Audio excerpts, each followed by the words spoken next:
What's a good old-fashioned Beatles number? Let's find my ultimate guitar. So I want to hear something in the old John Lennon blues tradition. Artists.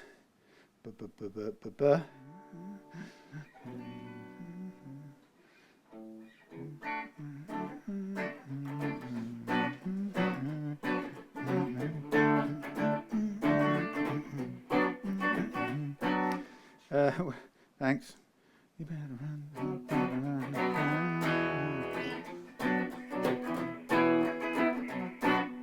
No, it doesn't like the reverb on that.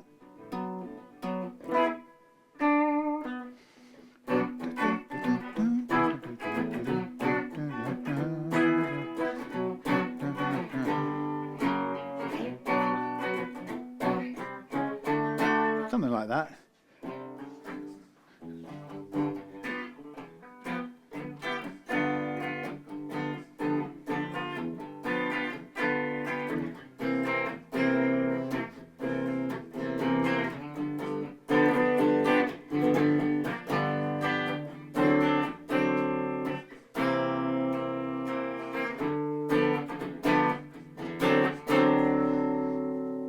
Yes, that one. I think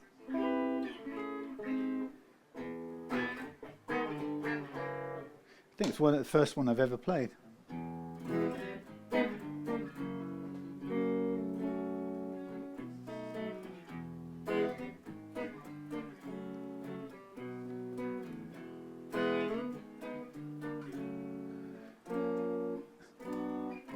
Something like, there's a funny little augmented something in there, isn't there? Oh, that's another song. Don't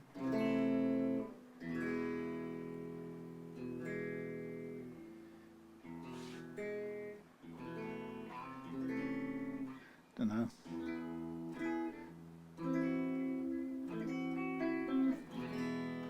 Ooh, that's nice.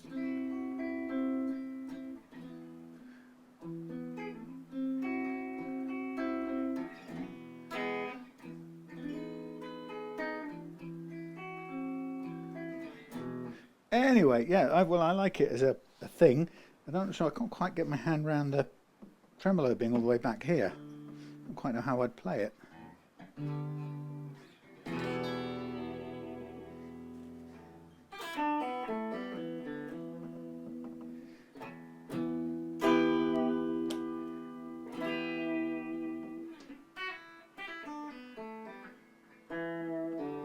you play it and play at the same time? Maybe.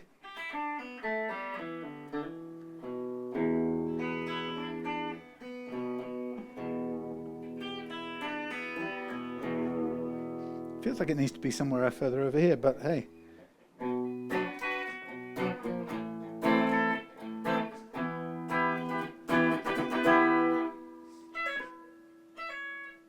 It's not there, is it?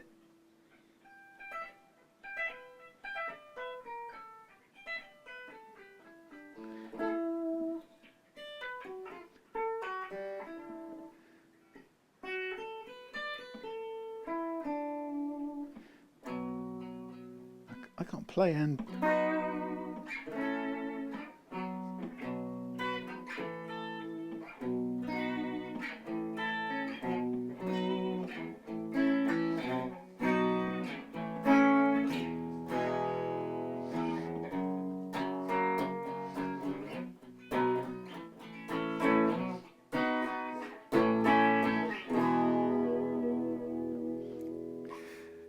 Well, do you know what? So I checked beforehand. This guitar had a little bit of an issue with the three-way switch, and I double-checked it. I pulled it out, which is no mean feat. So I had to attach a spare 9-gauge high E string to this little unit here and pull it back. You can get it out through there, but I wasn't going to take that off just yet. But I got it out through here, checked it, and it's all in order. Put it back in. I think what may have happened, maybe that confused Rob, is that if you have obviously the bridge pickup volume off, which is that one, and you switch down, you're not going to hear anything. So you may get caught out by the independent volume controls. I'm just saying that's a possible. But anyway, I did double check it and everything's in good order. Now, do these come off like normal ones? Yeah, they do. Okay, Stu, what this is in here for is, I should probably start again in a minute, but I haven't got, have I? No, yes, I'll start again on the proper intro because I haven't got both cameras running. Oh! What we have here tonight, in the rainy summer, I'm not bitter, we have the Gretsch Electromatic, and this is Rob's baby, and it's a nice guitar. I like that, you know, that semi-acoustic sound. You can't separate out the amplified sound from the acoustic sound that you get from a guitar like this. And this is got a center block here, but the rest of it's hollow. Maybe there's a bit more at the back there. I can't quite see construction of this. Let me see if I can introduce a light into the proceedings. Come on. It might not help much. Yes, yes, it's hollow all the way, except for a brock where the bridge sits, and that's not very deep either. That's quite interesting. So, yeah, hollow. Now I've got to turn this off. Excuse me. Yeah, so the Gretsch. Never played one before. The farness awayness of the arm kind of freaks me out a little bit. Master volume, bridge volume, neck volume, master tone. So it's kind of functional. Does all that it does, all what it should do. Now, nice sounding. It's got the world's worst designed headstock on it, and I sort of, went on about it to Rob the other day. But as you can see, if people think that the Gibson headstock is a challenge, then this one certainly is. You can see that every string is at quite an angle. Now, my plan is to fix up, replace the nut with a thingy, a Tusq one, right? Tusq for starters, but that's a lot of pressure on there, so I'm hoping that it works perfectly well with one of those. Nice fingerboard. I like the little half moons of that stuff, mother of pearl. Very hard to hold this in place and do it up at the same time, but I managed to do it. One slight problem, the action's reasonably high, but it's not massively high. But even if it was super low, you can see, and this is bugging Rob a little bit, you can see how big a gap there is between even the lowest, well, the unreasonably low, obviously flat on the deck. You can see how much a gap there is. That's about, it's nearly, well, it's not 10 mils, but it's a big chunk below. So, the question is why did they do that? Why is that so low? And what's the alternative? Now, I had a look and I couldn't find any obvious inserts for raising that up. But actually, looking at it, it wouldn't be too difficult to make up some what am I talking about? Plastic, that stuff, pick guard, scratch plate material, black scratch plate stuff to build those up a little taller. Of course, you'd probably end up having to redo the spray, get some new thingies, those things, long things, screws. So it's feasible. So I might have a look at that, whether that's possible or not. But what we're going to do with this is we're going to fit a Tusq adjustable nut here. Looking at the construction, it's definitely not in the dangerous construction a la vintage or Harley Benton. It's clearly set nicely into a pre-cut slot or shelf, which means it will it's very likely to come out just as easily. But those angles freak me out. But given they're quite extreme anyway, hopefully the Tusq nut will add a little extra bit of stability for it. Yeah, so the Bigsby straight into the body, which again, must be into the the top of this, but that's an incredible, I mean, there is a sort of a layer of wood down the middle here. It's thicker. There is a sort of little bit of underlying thickness to this top beyond just the top itself, but it's to all intents and purposes pretty much hollow bodied, which is probably why it's got that nice resonant sound that makes it fun to play unplugged in. Anyway, so what to do? Well, what we're going to do is have a look at lowering the action anyway. We've got a replacement, whatchamacallit, bridge here. Oh, this has got stuff in it. That isn't so clever. It's full of gunge. Let's just clean that out.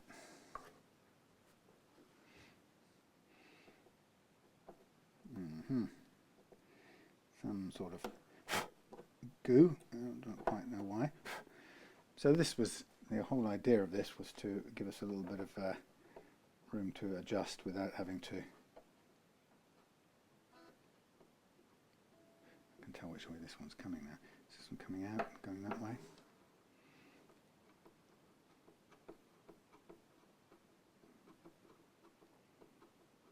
That's remarkable. It's actually, I can't even see whether that's moving at all.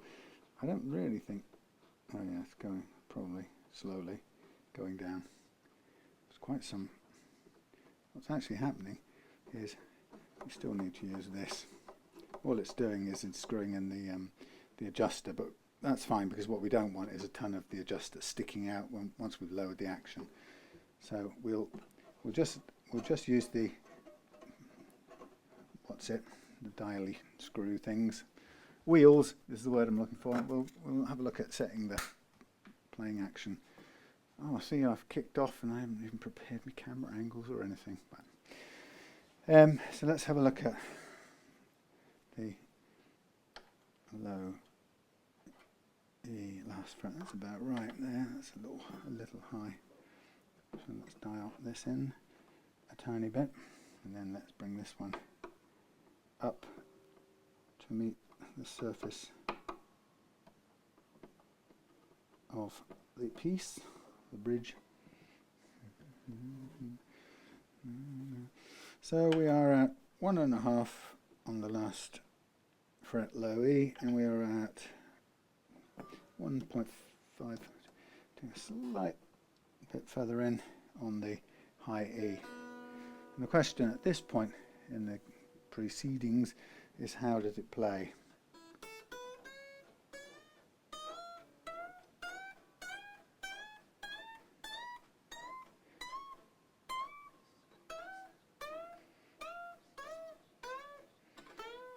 That's pretty good actually. I would be very surprised.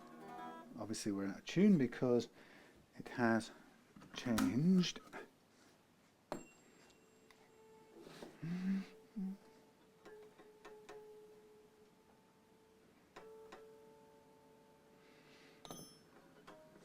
Right, camera view's terrible.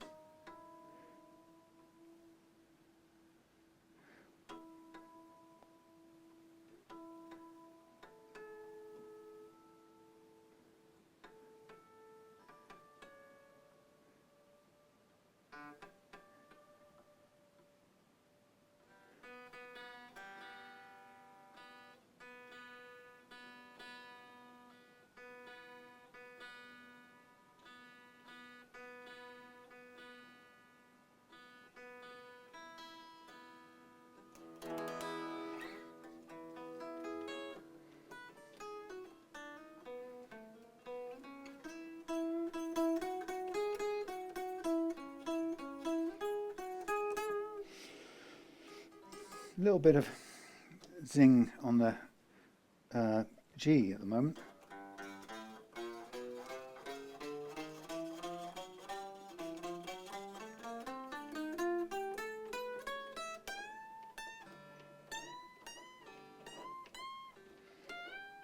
Well, what's impressive is that the bends are on the high E are clear all the way. There's no choking or anything, but it is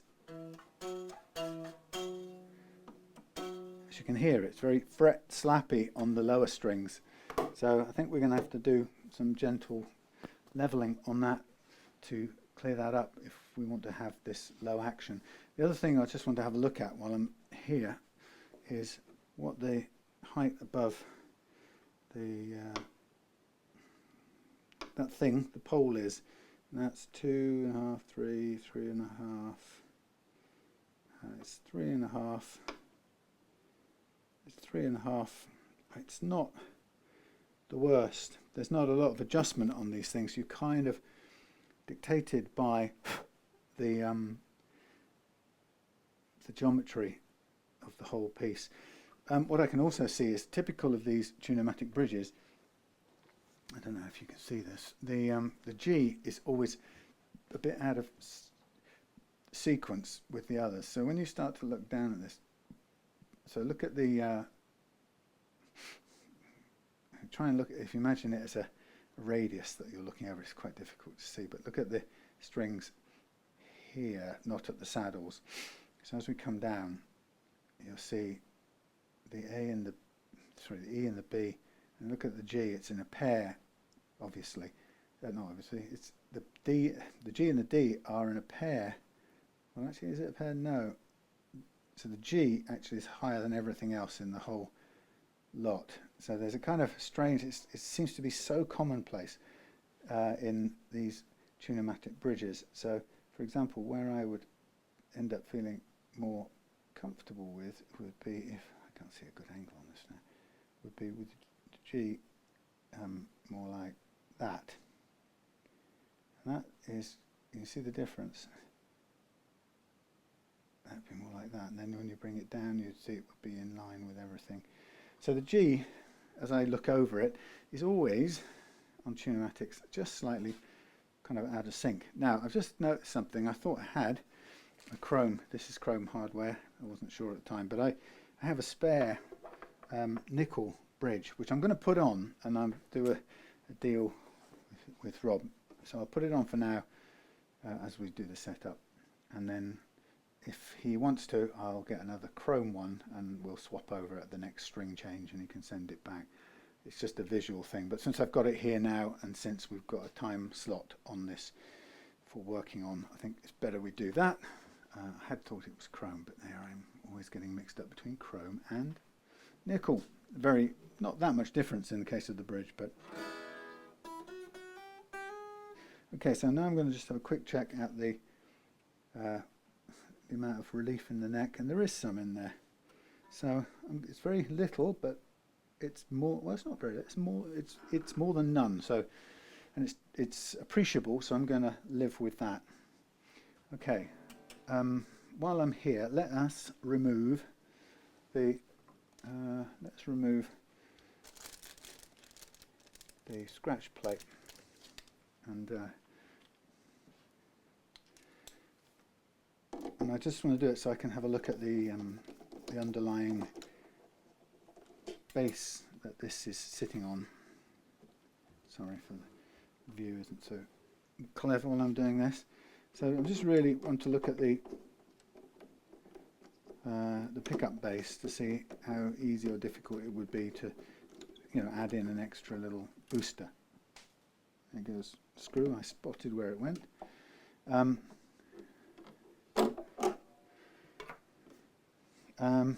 Yeah, so I mean, on one hand, it may well be, probably likely that the balance of this guitar is set that way. There may be a difference in the output from the pickups. So what I might do is just look at it from a point of view is how easy would this be, and then I can say to Rob, if you want it somewhere near the same. Oops, that's a very clumsy little piece to hold the pick guard away from the deck. Not brilliantly, a bit cracking around that hole, but that's the way you get. That's what you get. Yes. So what I'll do next is let's take off the this thing, truss rod cover, just in case. I don't think we need to make any alterations, but You never know, it may behave differently. The other reason it's useful having it off, if you excuse the expression, very 70s, is to help get the nut off when the time is right. Yeah, that looks like it should come off perfectly well. So, in terms of, let's just audition this. I made sure that I double-checked the radius of this Gretch, and it is 12. So, in that sense, it matches, this nut matches the radius of the neck. Now, what I'm just looking for here is to match up the string spacing. It's going to like, yeah, it's about spot on, I would say. 35. If anything, it could be a fraction of a millimetre spread across all of the strings, but so little as not to play with any difference. Now I'm going to be naughty and I'm going to say you don't want plastic bubbling up on your nice covers. Sorry about that, Rob. It's the only thing on this whole guitar that's got a bit of plastic on it, and I don't think it looks any good. So I made the executive choice. So let's have a look. Now what I don't want to have happen, of course, in any of this, is I don't want the strings to come off the tremolo unit, if I can help it.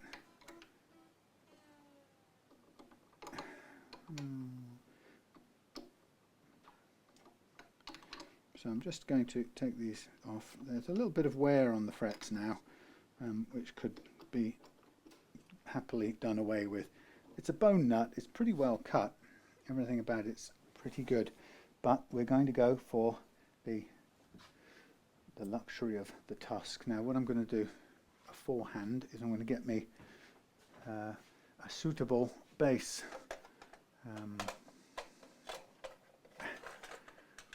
And I'm just going to check out whether we need a tall one or a short one to work in this slot. So the idea with an adjustable Tusq nut is to end up with the strings sitting on the first fret at the point where the grub screws are wound in. So together with these two units, you want the whole thing to add up to just deep enough to leave the strings sitting on the first fret. I would say that is about, that's probably about right actually. We'll start with that one. If necessary, we'll go for a shorter one. Now I'm going to do the simpler nut removal approach, which is that one, which is fine. You can revert back at a later date if you want to. Obviously I'll keep this together, and then it's pretty well done. It's got only a little bit of glue splashed on the probably better at this end, wouldn't you, View? I'm so sorry. Bit of glue at this end visible, and what I need to do is just make sure I take it away. Obviously we want a smooth surface to put the new nut onto. Now I can still see the glue detritus sitting there, and it's a little bit difficult to clean up actually, because you don't really want to cut into it. It's a very thin layer of glue, but we want most of it off if we can. So I'm putting a bit of bend into the blade to allow me to kind of get in there.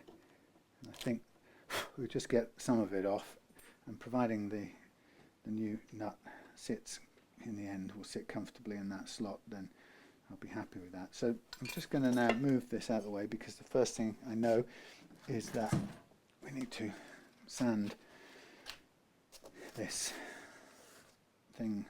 Now what I'm going to do is I'm going to sand both faces of it first of all, and I want them to become flush with the nut. That's the first thing. So I start by just getting it into a very flush, clean surface, which I've got now. I can feel it beautifully flush, and of course it's still going to be too wide. It's wide by about 1 millimetre, so the task now will be to take off that millimetre, and we're going to do it from both sides. Ooh, ouch, caught my finger in that. Do it both sides evenly, because we want to leave the grub screws central in the whole thing. So there's a bit of overhanging edge to it. Double check there, double check there, cross check on the side there. So this might take a little while to get down through the amount we need to get off.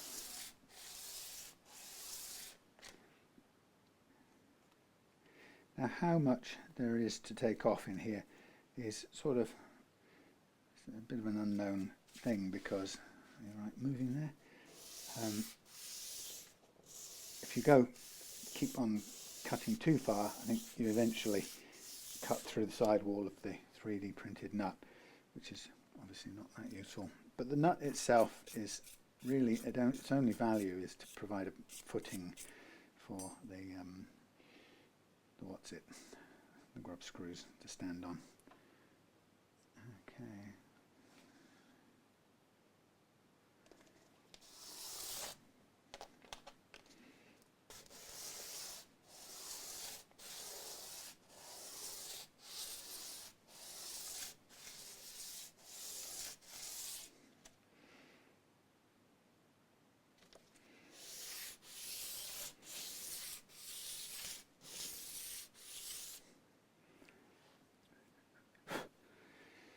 So just wearing it down, thinner a little bit by bit. It's quite a narrow nut, an arrow nut, a narrow nut. So, like I say, I'm going to keep on going, but if it does turn out to be too thin for this, then we'll revert to a fixed Tusq nut, which would be a pity in a way, because I do like to use these adjustable ones. But the point being is, if it's not possible, then it's not possible. So I think there is an issue about the Gretsch slot being fairly narrow. But we'll see how far we can get.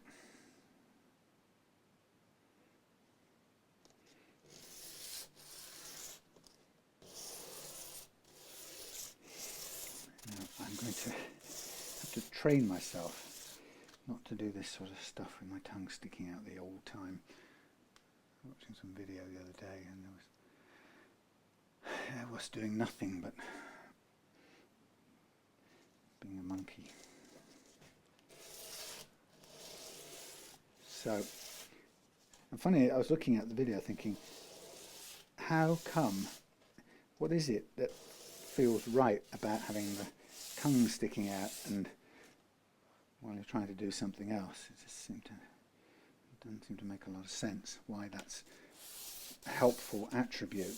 But of course, when you're doing it, you find yourself needing to do it or wanting to do it, regardless of how pointless it might be. So I'm sort of barely getting there with this nut and this piece. So we may get there, or we may find that this is too narrow. And the thing is, what I don't really want to do in any of this is I don't want to cut into the finish on here and make a wider thing. I want to adapt what I've got here, the nut, if I'm going to make it work. So that's the idea. And if I can't make it work that way, look at my nails, then it's not gonna be. That's the way it's not gonna be, little darling.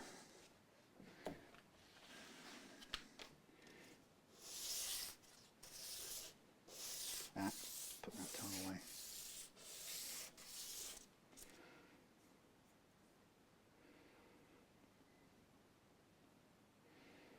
So I think this is very thin at the front here, so we may be, and the front being thin isn't important because it doesn't, the front edge doesn't actually do anything. It's just whether it just provides a footing for just little screws. So we're almost there.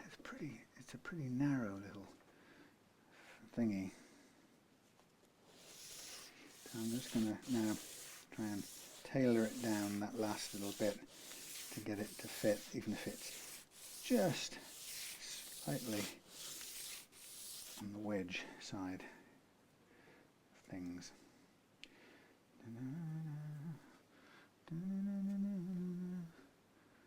Almost there.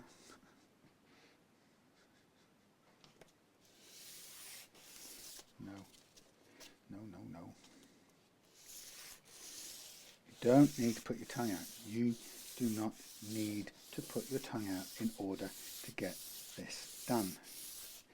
I suppose there's the animal part of me has some sort of belief that the tongue will assist in the complicated thing I'm attempting to do. Isn't that what it's trying to do? It's weird. But maybe that's what it thinks it's going to do. It's very, yeah, habitual in the truest sense. I think to overcome it, I think you have to become conscious of what on earth's going on. Why am I doing this thing? We are nearly at the point of being able to drop this in. Ah, tongue out again. I wonder why that is. Does it think it's going to keep my mouth from uttering giving away some secret, betray some confidentiality that I shouldn't say. I shouldn't say. Right, so close, but it's very, very, very, very, very thin. I don't think it matters as long as it's working from the side to side and the bass is doing its job.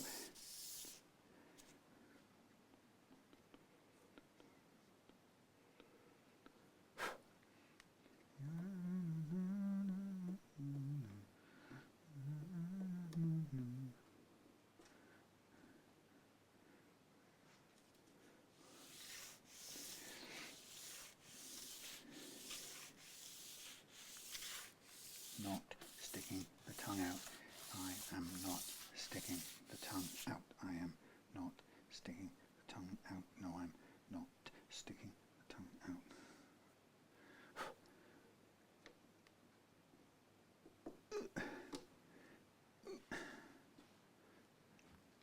No, I'm not sticking my tongue out, even to lift up a guitar. Don't need it. I just did it again.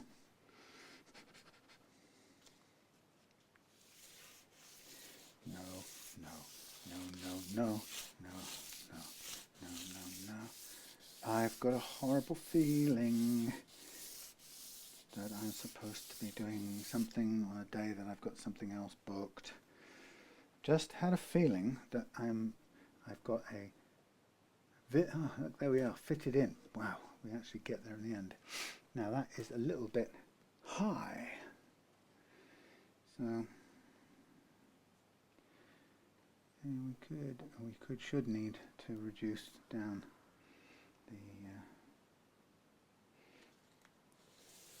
we need to reduce down the height a little bit. Or alternatively start with a thinned down, heightened, reduced, no, a smaller one of these, which is again possible. So that one's pretty snugly fit. That's actually dead on, but it's too tall.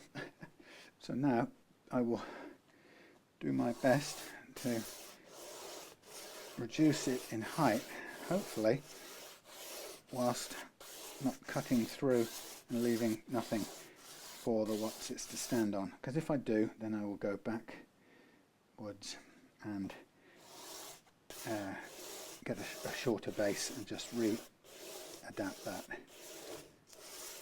Obviously I've got to keep it the same overall width, but I can go shorter.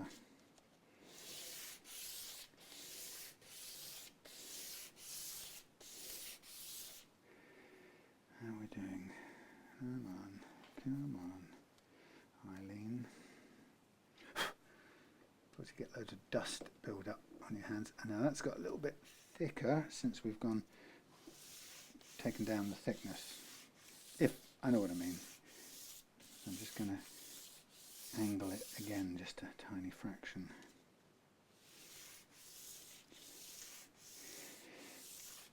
I saw a press conference, I think, from Davos today, I think it was, with the Klitschko twins, the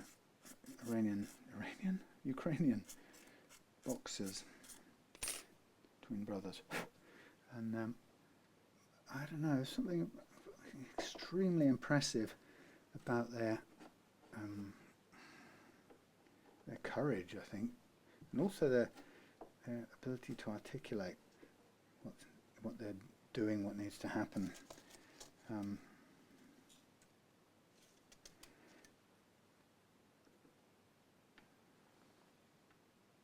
Should be nearly ready. Tiny bit more off the bottom.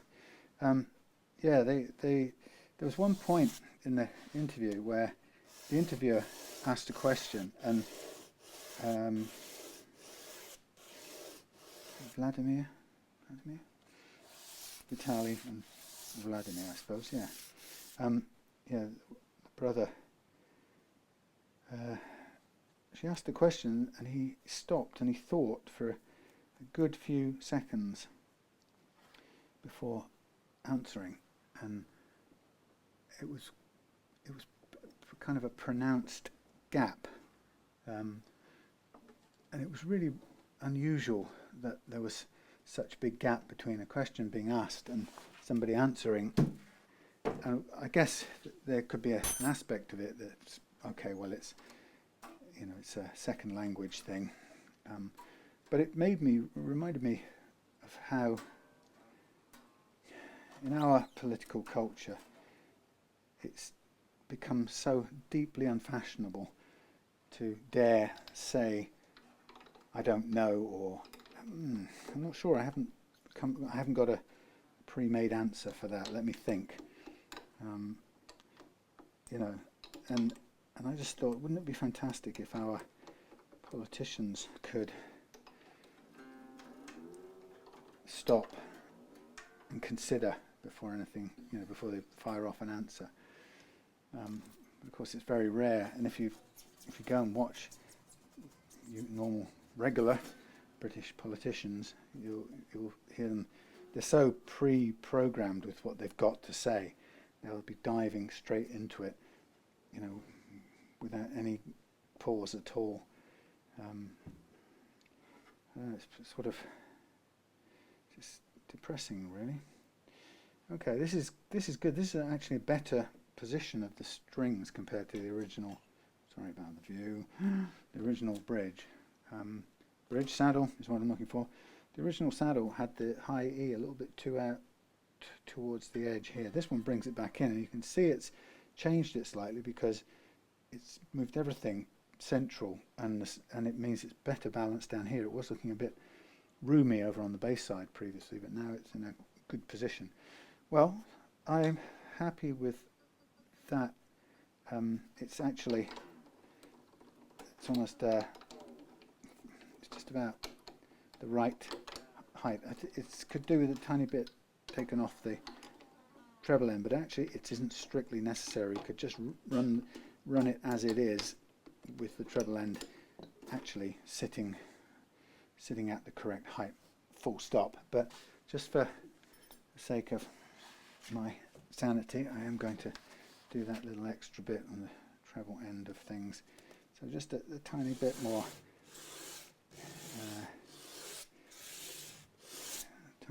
wearing down at the treble end.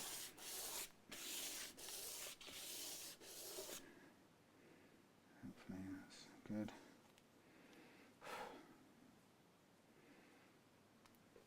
Right, so what I'll do is when I've done the fret leveling work, I'll also remove the tuners here, because the headstocks could do with a clean anyway, and removing the tuners is a good way to get at the headstock to clean it.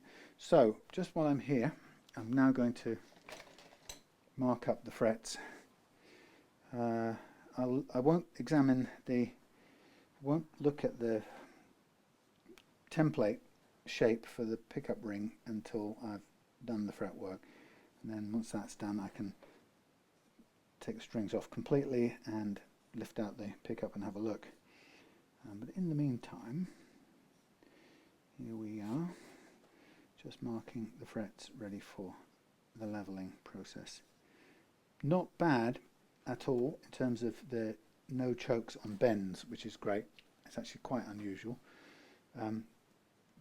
But at the action that we wanted at, it has a little bit of the fret slap that we can do without. Okay, so when tightening up strings with an adjustable nut in place, I always recommend that you start by tightening up or fitting the two middle ones first, so the D and the G. So I'll hold it down and just do them. Oh, hang on, I forgot something. Sorry about this. Right, one thing I want to do before I put this nut into actual use is I want to prep the grub screws at the bottom. So the first thing I'm going to do is I'm just going to poke it out this way, and I need to mark for my own peace of mind where the front is and where the back is. So I know that's the front. And I use these grub screws, hopefully, to free it up, move it out of the way. So it's a very thin cradle in one sense, but it's thicker on the bottom. Then what I do is I just wind the grub screws until they're just slightly protruding, and at that point I'm going to get me a smaller sanding block, and I'm going to work these grub screws down to a flat surface. Obviously it's not dead straight, so it's a bit of a kind of guesswork going on here, but you can sort of see how it's working them, and you can hear and feel that it's obviously cutting on the metal. And so the idea will be just to get this down to flatten the feet. This bit of paper's just about run out.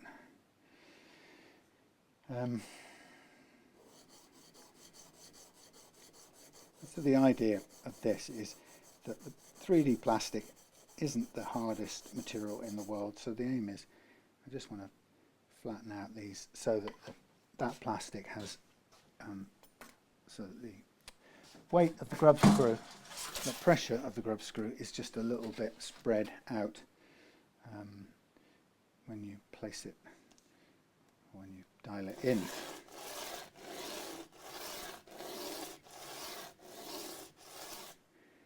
Okay, that's much better.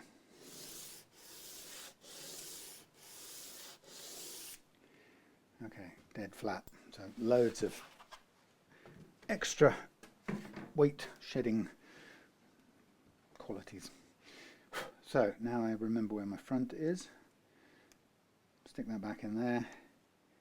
Reinsert it into the slot where I want it. So there. Click it in. Make sure it's in place. And refit the middle, the D and the G first. Hold them down. Okay, now you can hear that the first, the strings are fractionally above, but that's fine. I just need to bring them up to the correct height. That's all I need it to be low enough to do. And then, so this uses the slightly slanted slots, which as far as I know actually works pretty well. In fact, it doesn't really matter.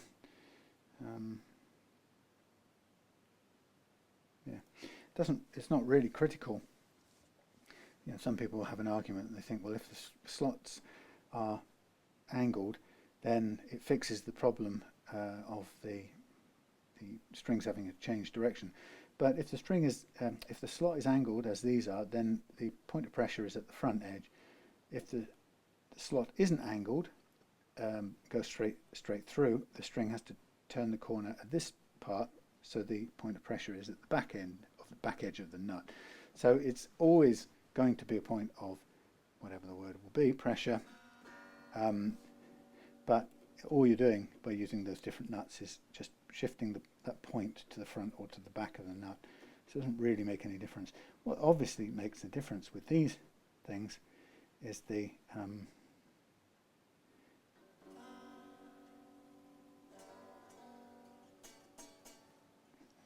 oh, that doesn't help. Thank you. Yeah, what makes a difference obviously with these things is that it's Tusq and it's lubricated, self-lubricating. Okay, that's fine. So I'm now going to tune it again.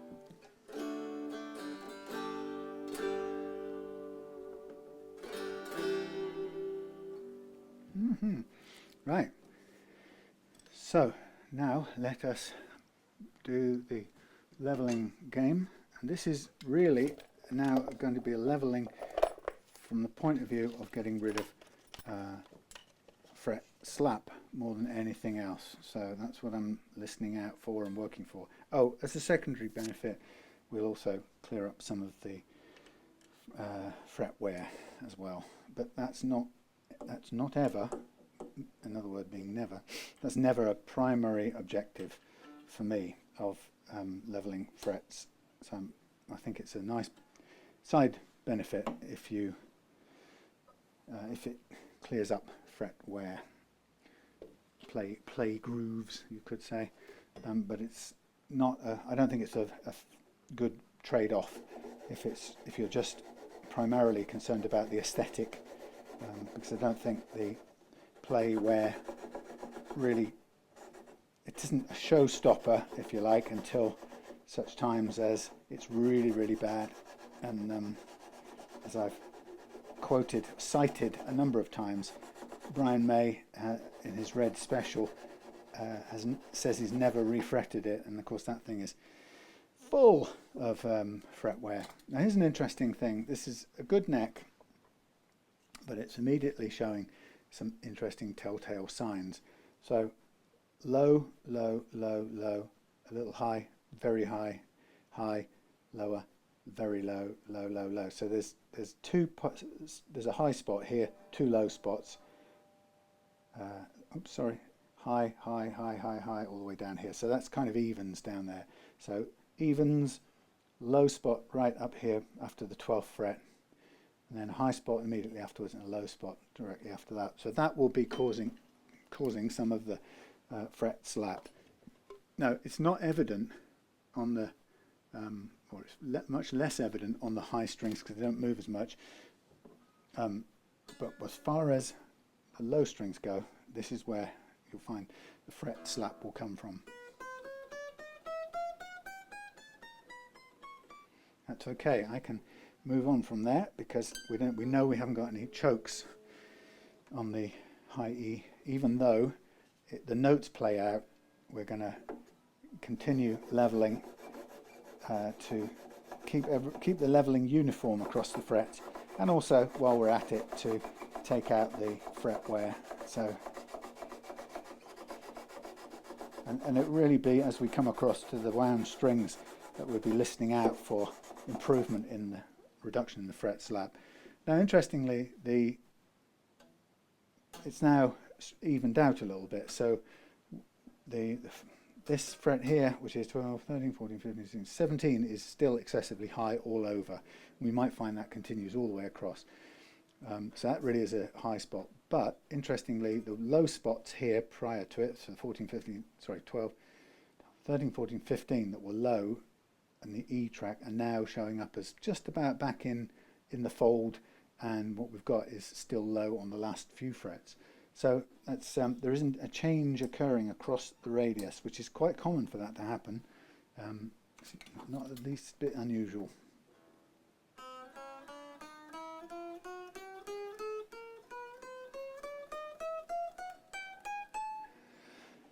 Good. Now I'm going to recalibrate for the G track. So in doing all of this, we'll be getting rid of I'm losing the wear grooves at that top end as well, which is a nice byproduct of the whole thing. Oops. Okay, so now just looking, now I think we're still on the right, just about the right curvature in the rod. Moving that to one side, spacing the string off to one side. So now we're on the G track, and I'm going to see if everything sort of evens out by about this point, which we may well discover that it does. So it may be that the factory has put already some fall away, inverted commas, into this neck. Could be. We've still got this 12, 13, 14, 15, 16th and 17th. 16th is turning out quite high. 17th was the highest. 16th is kind of following along. But again, you know, we're just taking out, hopefully, the high spots that create any problems as far as fret slap is concerned. So let's just have a listen to the G track.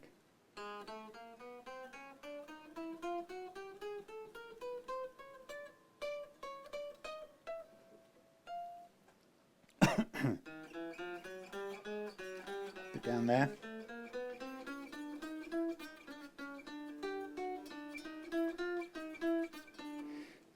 Bit at the 12th and a bit down there on the D track, which we'll now do. So this is where, with the wound strings, because they spin more than the plain strings, this is where the effect, or the negative effect of the bumpiness, overall bumpiness, the sort of hills and valleys effect on the neck, this is where it sort of tends to show itself. And what I found over the years is that this banana leveling method is actually very clever at it's very good at taking down individual high frets whose effect we're quite familiar with, and that's when we get chokes and buzzes. We sort of know that. But what I call fret slap is different from fret buzz, because it's not caused by a single high fret or low fret. So at this point, when I'm working to alleviate fret slap, what I'm really looking to do is where I've pointed out there's a couple of undulations in here. What I'm trying to do is gently map this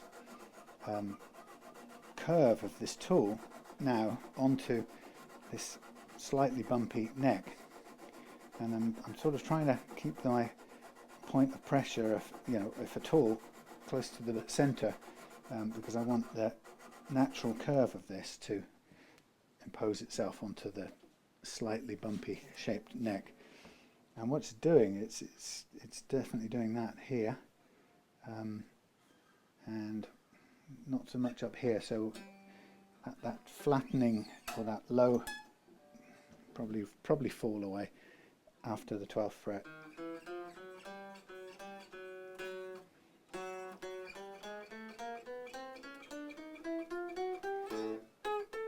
That's good. There's a tiny, a very, very tiny frizzle down this end, which I can guarantee that if I now put a tiny bit more time into concentrating slight bit of pressure down at that end,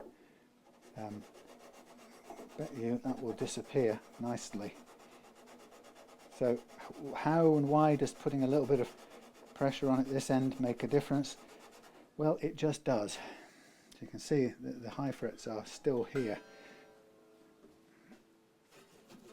So this process is where you see that even though the neck is pretty good, it still isn't perfect.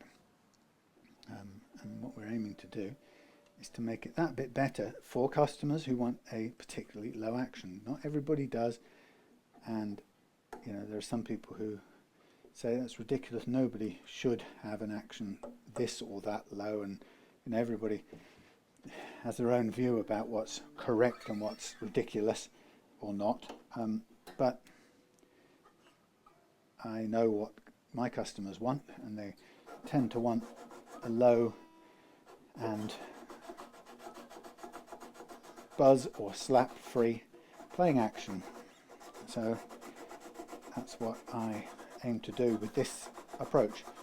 And yes, it was a playable guitar before, but my customers know that. There's no real argument about that. This is about making it that little bit more suited to what they want.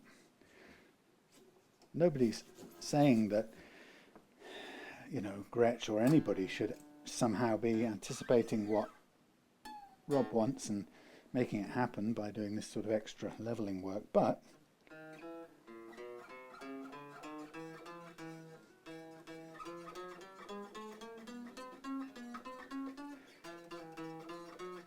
tiny bit there and tiny bit there. So just again, go back in and concentrate just on that part of the neck. Yeah, so you know, it's not Gretsch's fault that they don't make this to exactly Rob's specification or preference. But I guess it's like a car that you get tuned up to perform the way you want it to perform, and people don't really complain that you're not driving it the way it came out of the factory. They would be impressed by your investment in tuning it a little bit, getting a few more. Perfect. A few more brake horsepower out of it. Now, one of these days I'm going to do a back-to-back and go listen, gone, listen, gone, listen, gone. But it involves a bit of editing, so I tend to back out from doing that. But you can hear it doing what I call very traditional fret slap right there. That's the archetypal fret slap.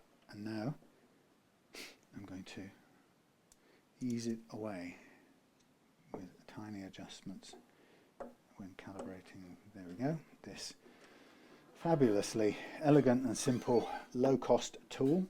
Oh yes. And then this low-cost tool drops into there, and with the assistance of gravity and maybe just a little bit of encouragement along the way, well, some experience will take it down and give you a pretty slap-free action, baby. I know, I made up that phrase, expression, but it's just not to be clever. It was just to have another way of distinguishing the two things apart. It's the only reason for calling it what I did, because it seemed to me that they are significantly different enough.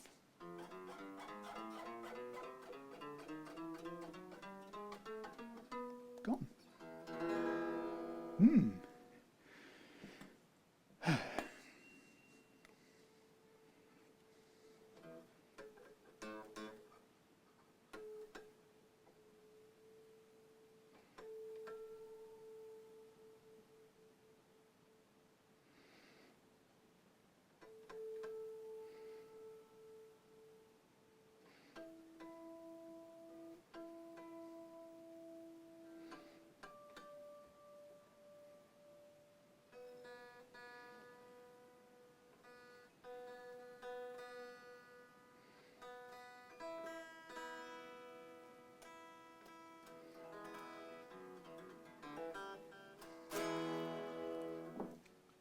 Blimey, it sounds nice. Not a little bit raising at this end needed. Now I think what this is showing me, it's not the end of the world, but I think what it's showing me is that this is going, I think this is going through going through the thing, so I may have to use a lower piece and do it again. Oh well, I'll do that off camera in between because it's going to be boring. But that's the leveling done. So what it means is that I think I've, in bringing this down to the correct height, what I've done is I've taken, away, I've made the base of it a little bit too thin, so it's actually, instead of pushing up from the space, which I hoped it would do, raising up a gap like this, it's bringing the whole base with it because it's pushing into the fingerboard. So it's, yeah, that side, the other side's okay, this side is a bit too thin. So I need to use a smaller one, which I'll remake this. I'll keep the, obviously that will use that, but I'll use a lower start point. I have got some of them here. If I could only remember where some of them are. I think that might be one. It says number 4. I think it is a lower one to begin with. This will be the wrong size, but it will be the right height. And what I mean from doing that is it will leave me thicker plastic to stand on, which is what it needs. And having sanded some of it away, I've ended up reducing that down. So I've got to take away some of the plastic on the side of there, but that will be a lower nut. I'll do that off camera because it's boring. That can go in the bin. Interesting. So it's cut.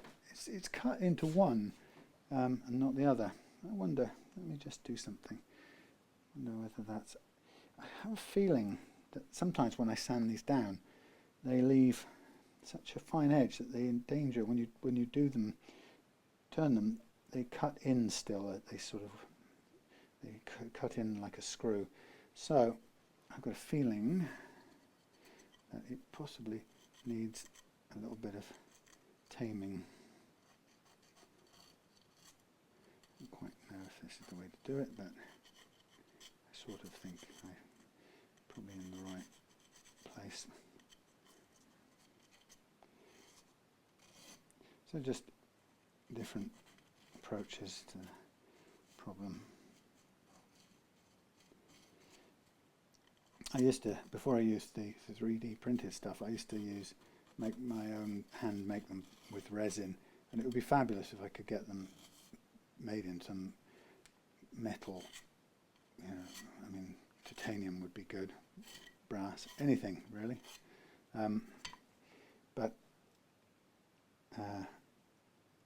yeah, it was. This is a good compromise substance, although it's not as brittle or hard as I would really like, but it seems to do its job pretty well. I mean, in a sense, it doesn't even have to have a bottom in a way. Even if it just stands there and the grub screws stood on the wood, that would be fine, because that's what I do with essentially what I do with my other ones, the Strat and Telecaster style ones. But anyway, it's all works in progress. So let's put those out of the way. So the precision leveling part is done, and I can take these strings off now. They've done their service. They've performed as sacrificial strings for. I could probably use to leave them on temporarily, actually, because I might need to just come back for doing that nut again, which I don't want to bore you with, so I'll do it off camera again. Anyway, so what I will do next is I will recrown the frets. So having done a little bit of leveling to get rid of the fret slap and the fret wear, we need to reshape the frets so that they are arch shaped again, because in leveling them we take off some of the we take off and make a bit of a flat spot. So the purpose of the recrowning game is to is to get them round off the flat parts and then get them back into the arch shape when you think about them from the side or look at them in profile, cross-section. And so when we do that, we reshape them, but we have to do it without lowering them any further because we don't want to mess up the level that we've got. So the way I do it is with this fret crowning file, which allows me, I use this to just clean the stuff out, but I can run along the fret and I can use the concave file here to smooth off the squared sharp edges that was left by the flat spot and basically turn it back into that arch shape. Now I can see at this point some of the spots where there is a little bit of the wear left in place because it stores little blips of marker pen still, and I kind of expect that because, as I said, I don't carry on leveling just to get rid of the wear. If we do it while we're doing the leveling, that's fine. But I can see from this that it's the amount I've left behind is little enough so that once I get stuck into polishing the frets out, the polishing process will remove those last little tiny hints of wear. They're tiny little pits that you can see in the fret at this point, but very minor. So once I've done this part of it, I will mask the whole neck off, go off camera, put the radio on to keep me sane, get a bit of refreshments, and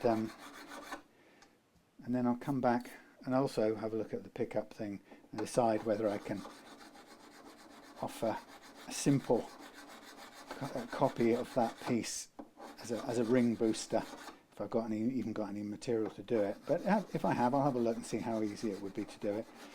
And then I'll come back when this is all polished and cleaned out, and then just ready to restring with new strings. Oh, and I'll do the remake the nut while I'm at it.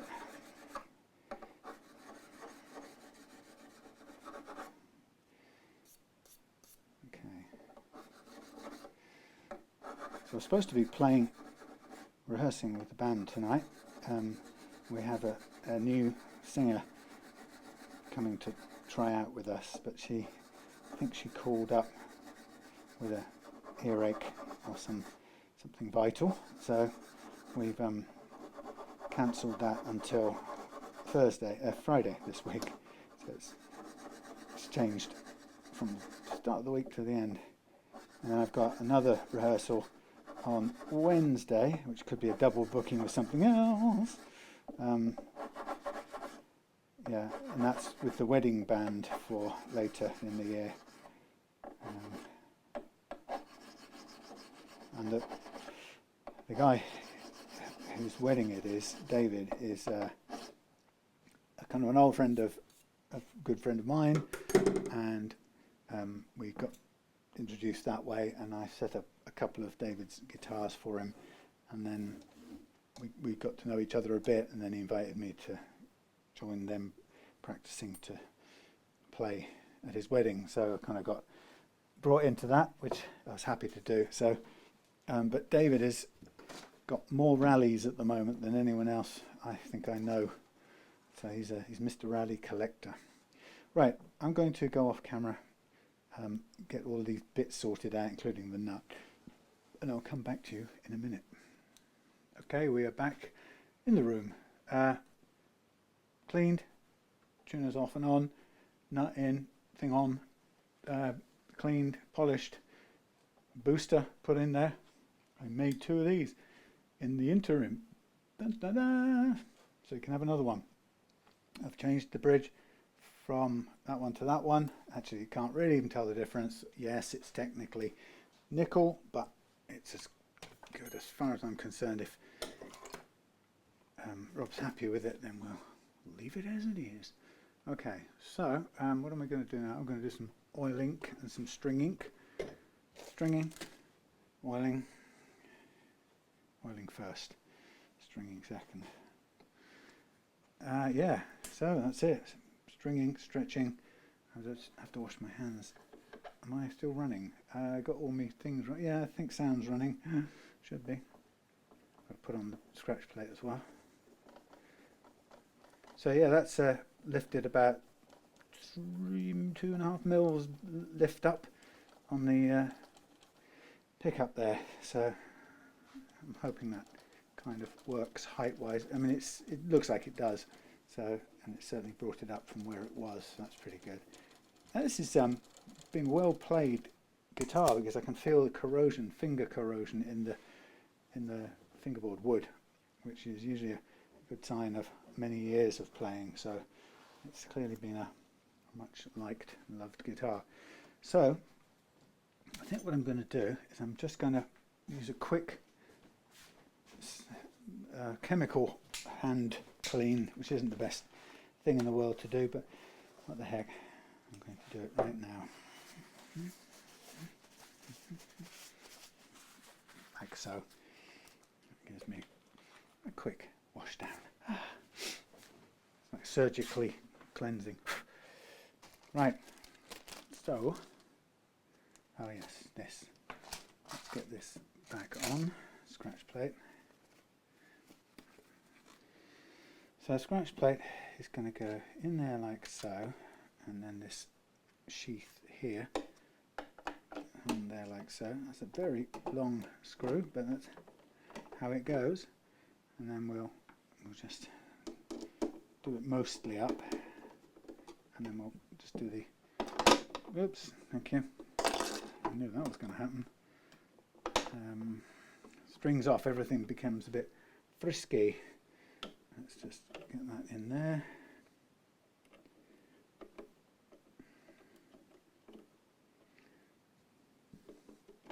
How about you just stay there?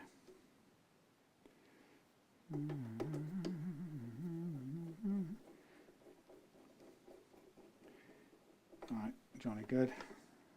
Johnny good. Johnny good. Doodle-doodle. Thank you. That and that. Right, now we go to the strings. And the fun of putting on strings on a guitar like this. So let's do the two middle ones first, the D and the G, he said. And we're going to, I never quite remember how this goes now. Over the top, around the bottom, under the top. So, how far? That goes under there, over there. Right, let's go with the D. Actually, sometimes the best way to do this is to put a little kink in this, which that sort of has done anyway. Bring that through there, bring it under there, put it around there, and kink it, which is blasted annoying. Stay. Right, let's just hold that there for a minute. Right, so this is the, oh god, let's get these all in the right order first. Line them up, young sir. Thank you. Wait, I hate the fact that these will probably come undone. That's okay. So we're going onto the G first. Now I pull it through all the way, pull back one fret, sorry, not the G, the D. Pull back one fret, hold on to the taut string, allow the loose string to go under the taut string first time round, keep it all under pressure, and then feed the held string, this one, held part of the string, underneath the loose part, which I've bent upwards to get it out of the way. And then that sort of sets the puts the thing in place and holds the nut in place. Now what I'm going to do right now is I'm going to cut off the excess right away, and I'm also going to, without a ton of pressure on, I'm going to raise up the what's it? No, I redid this nut and redid a base as well to go with a shorter piece. So that should be all right for now, and then we'll let it down if we need to. So we're going to bend a little bit, come under there, go over there, probably needs a bit more bending, bend it in a full circle. There's a thing called a vibramate, which is good for getting rid of this part of the process. So you let go and it's still sort of attached, which is what we want.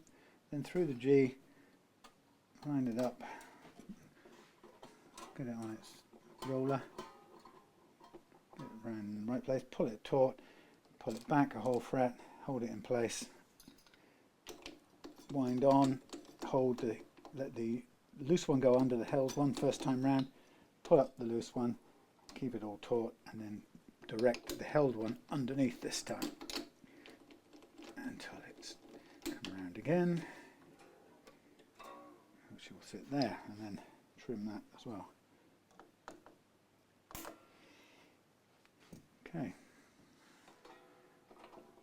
Of course, the strings, you sort of have to find their own point, settle point, which they will do eventually. Okay, let's do the annoying left-hander opposite side ones first. So let's do the B first. So bend round, something like that. Under there, over there. Come along. See, it wants to twist round and not do what you tell it. Blast its eyes. Not that strings have eyes, but so through there.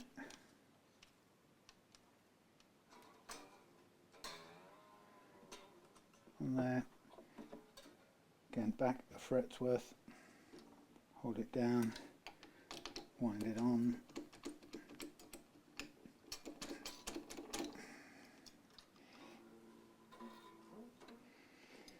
Okay.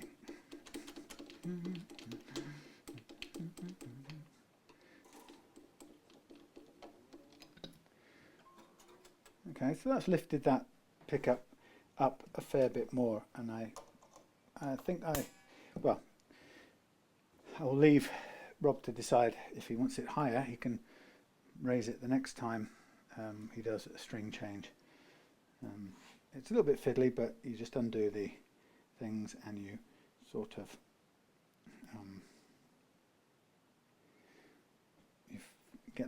you can get the pickup through the existing ones fairly easily. It's not the best fit in the world, but it'll come out when you need them to. And you can add the extra layer in, and away you go.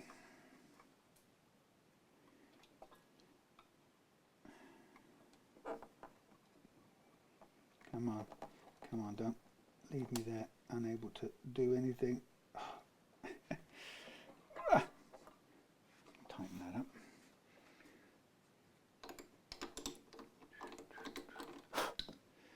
Righty-ho.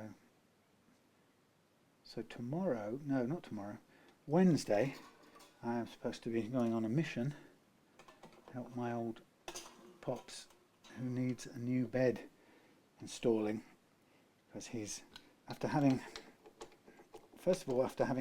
had 2 months away in a respite home of sorts, he's kind of got used to the height of that bed, and now he's struggling to accommodate or readjust to his old bed. So we're going to have to get a different bed in for him, but in order for that to work, we have to move it out exactly the same, move his old one out the same day the new one arrives. So that should be Wednesday. So Wednesday's kind of on hold, waiting for such an event to occur. And as soon as I get the call, bed's here, I shall be disappearing across town to my parents' place.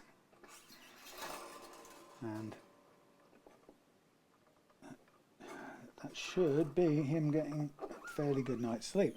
But the amazing thing actually is how well he's generally adapted to being back. It was a bit harder than I think both him and her, my stepmom and him, expected. I have a feeling that part of her sort of thought it would just be drop back into being fine, and I was pretty sure that he would find it very difficult to just give up being institutionalized, because there's some familiarity and you get used to it being normal quite quickly. So I think he was unsettled a bit for a couple of days, but it appears, by all accounts, he seems to be back home and settled, which is pretty amazing, really, considering it was a point which I wasn't sure if he was going to get out of there.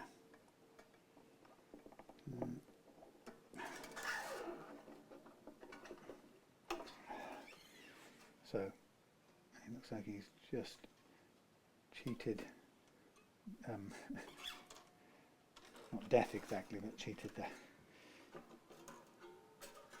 march of time, the inexorable march of time a little bit.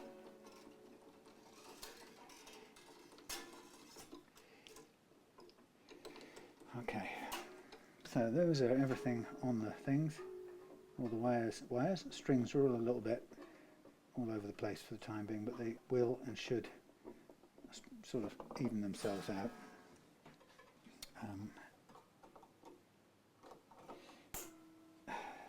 One thing I forgot to do was to tighten up the tuners, which I will do in a minute with a pair of adjustable spanners, since I forgot to do it while I had the thing to do it with. Anyway, so first of all I'm going to just tighten this up a little bit and see where we sit all round. Wow, amazing first fret action.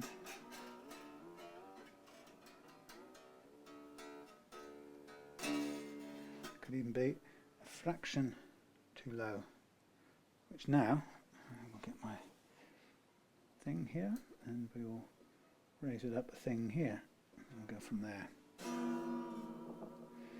Right, so I'm going to tune to pitch-ish.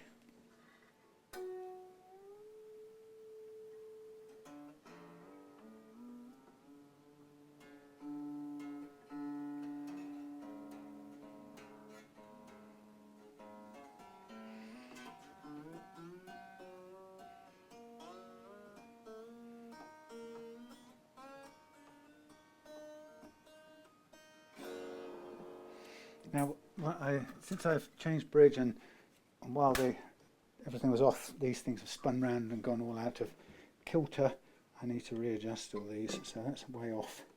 So take that down a mile. I'm going to take care of the other bits in a minute, the sticking up bits. Okay, we want about 1.25, which is about there. And we want 1.5 there, which is there.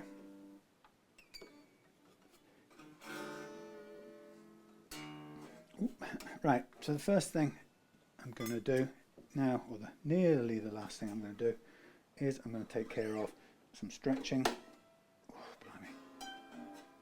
That's how far it wants to jump off, how easily it wants to jump off the nut if I pull it too hard. So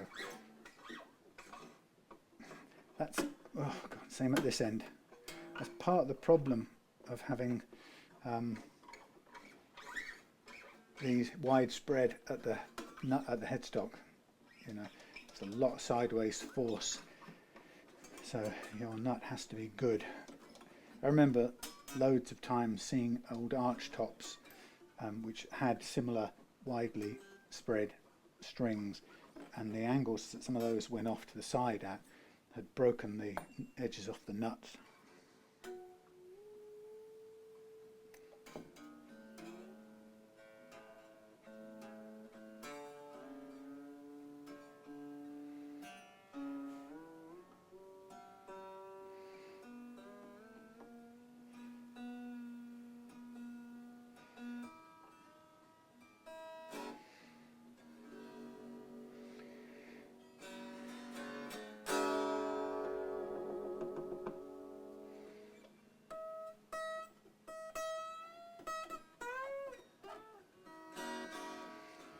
So if you want stable tuning, give it the old squeeze and push and squeeze, because that's the best way to get it to stay in tune. These look pretty well spaced now. I think that extra booster is a mighty nice little touch. There was actually a couple of boost shims under there. It was made of 2 existing Gretsch shims anyway, so I've just added one. I'm sure you could probably buy one, but I've added one and it didn't really take too long to do.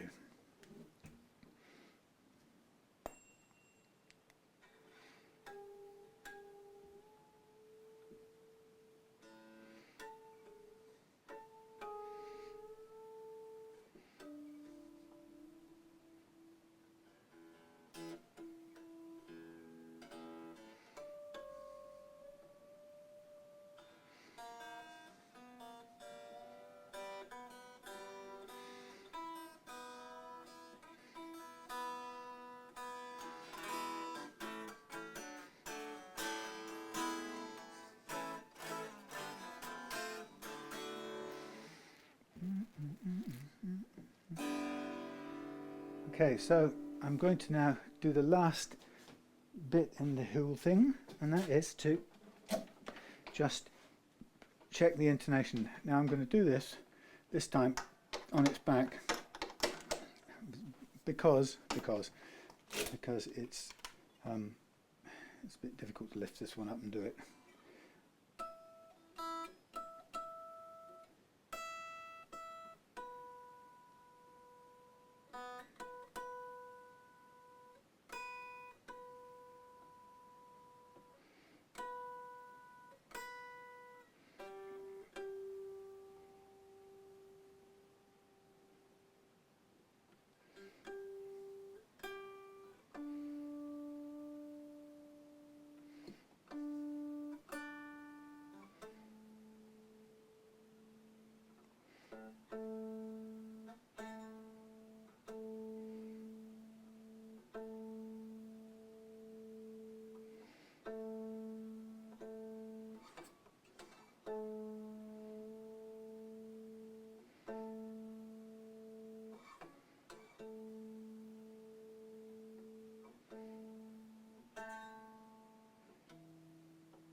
This is probably not fully stabilized yet. See, the reason I find it hard to do this, I have to prop this up.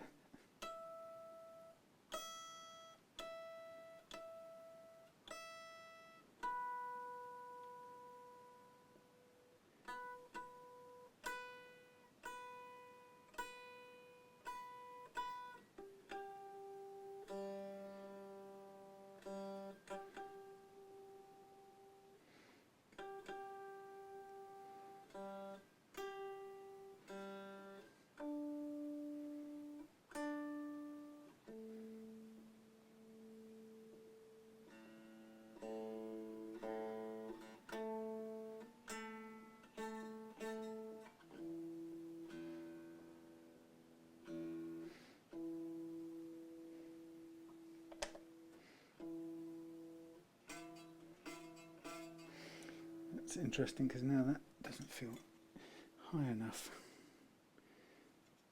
Well, these are light strings, they may be a bit lighter.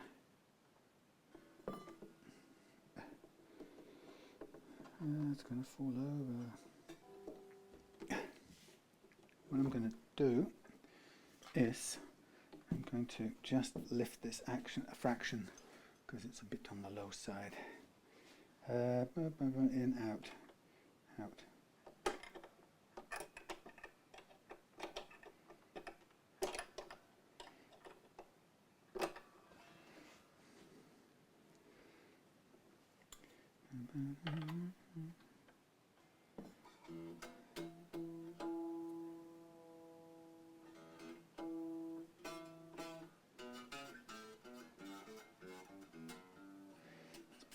Now it's interesting this is playing differently because I think this is a lower gauge of string.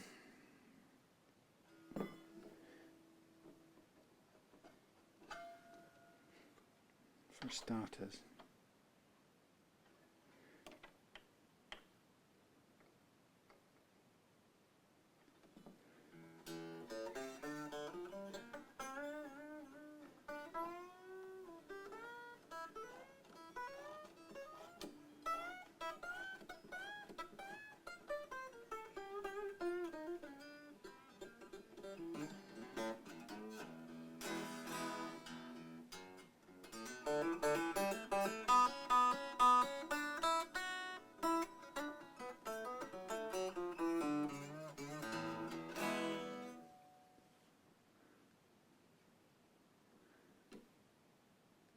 adjustments here.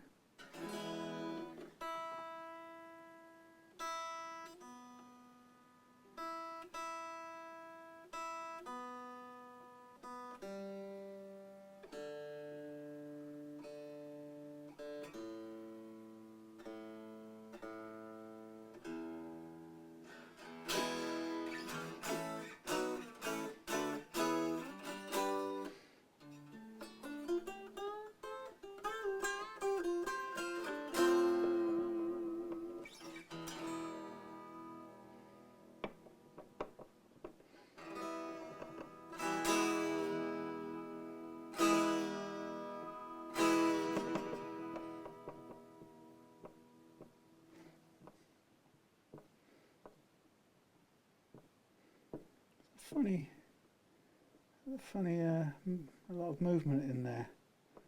Isn't that funny? Isn't that funny? It's got quite a crunch to it. I suppose we can get that out in one piece, could we? Without busting everything. Feels a little bit of movement. I don't know if it wants to be tightened up next time you change the strings. Okay, I'm happy. These bridges come ready intonated, which is usually a pretty good thing. In other words, they send them out with the default pattern on, and it tends to work out, almost always seems to work out just fine. So there we have it. Boosted height, new bridge, looks pretty good actually.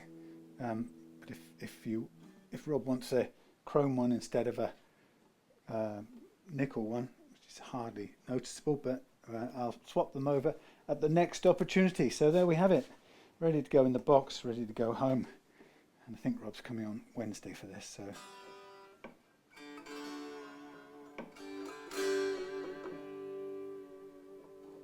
alrighty, thanks for watching, see you soon.